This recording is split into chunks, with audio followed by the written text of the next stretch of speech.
Tom's father, John Jacobs, Mason, Ohio. Right. And what do you do now? I am retired. Well, I do, volunteer work, teaching, habitat. I was born in 1939 in Hibbing, Minnesota. Lived there for 2 years, and then we moved to Superior, Wisconsin, where I lived till I was 22, till 1961. And then Ames, Iowa for 3 years, Tempe, Arizona for 3 years, Cleveland for 2 years, Tiffin, Ohio for 6 years, Cedar Rapids, Iowa for 12 years, and now Mason, Ohio. What did you believe about yourself that helped you become successful and deal with hard times?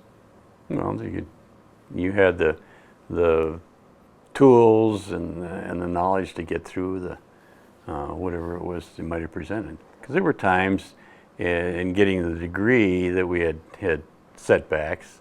Research didn't go right, or the paper didn't get done on time, or something like that, and you just persevere, and then you get through it. What times in your life truly tested your mettle? And what did you learn about yourself by dealing or not dealing with them?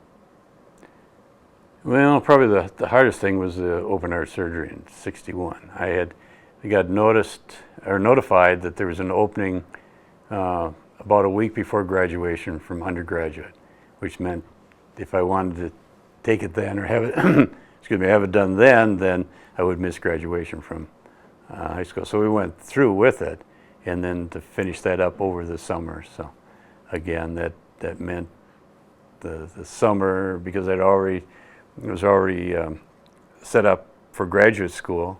All the application, everything was approved and ready to go. And so this showed that even through the medical and the academics that we could succeed. What did you learn about yourself? That you can persevere. That one has, if you set your mind at a goal, that you can achieve that goal. What 3 events most shaped your life? Being born, being married, and having a family. So And what do you remember of each one of those? I don't remember being born. What was the second one? Oh, being married. Yeah, I don't remember a lot about that. No. But that, there wasn't any question about that. And now coming up on 50 years, day after tomorrow, it evidently was the right thing to do. And I forget what the third one was. Having a family. Oh, having a family. Just to see the success of the boys as they were growing up, and occasionally having them say, well, you taught me that. So thinking that now how did they come about to do that, or again be successful as well. So hopefully, and we've done enough feedback from them that we got through that education was one of the important things to accomplish in life, because it opens so many doors and just gives you the tools to succeed.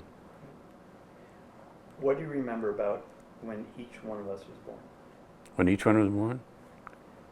Let's see, when Mark was born, it was very hot. That was in Arizona. And the one thing I remember up there, I had a test to give. I was teaching classes at that time as a graduate assistant, and I had to give a test that day. And so we had on the way to the hospital, we had to stop, give the test to I don't know who it was that finally administered it, but then got off to the hospital. So, That's hilarious.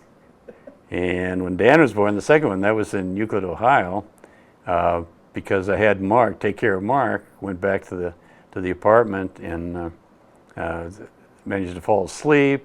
And when I did get to the hospital, the nurses read me the riot act because I didn't answer the phone when Mark was born. Dan was born. Yeah, because I was taking care of Mark. So you dropped Mom off at the hospital? At the hospital, because I couldn't, because they had Mark with me. And we couldn't really keep him in the waiting room in the hospital. It was real early in the morning they went. So for Dan, and then for you, Thomas, I don't remember what happened then.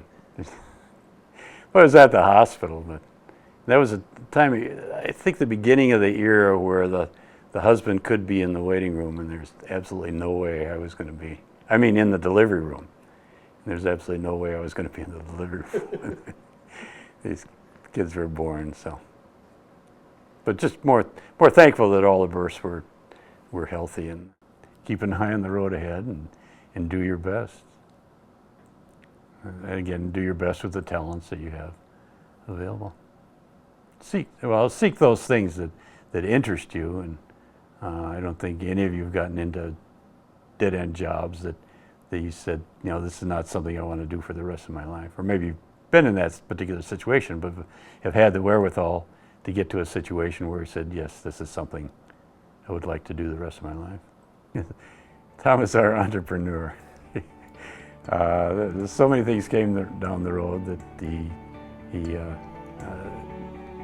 would want to participate in or initiate, and so we tried to accommodate those as much as possible.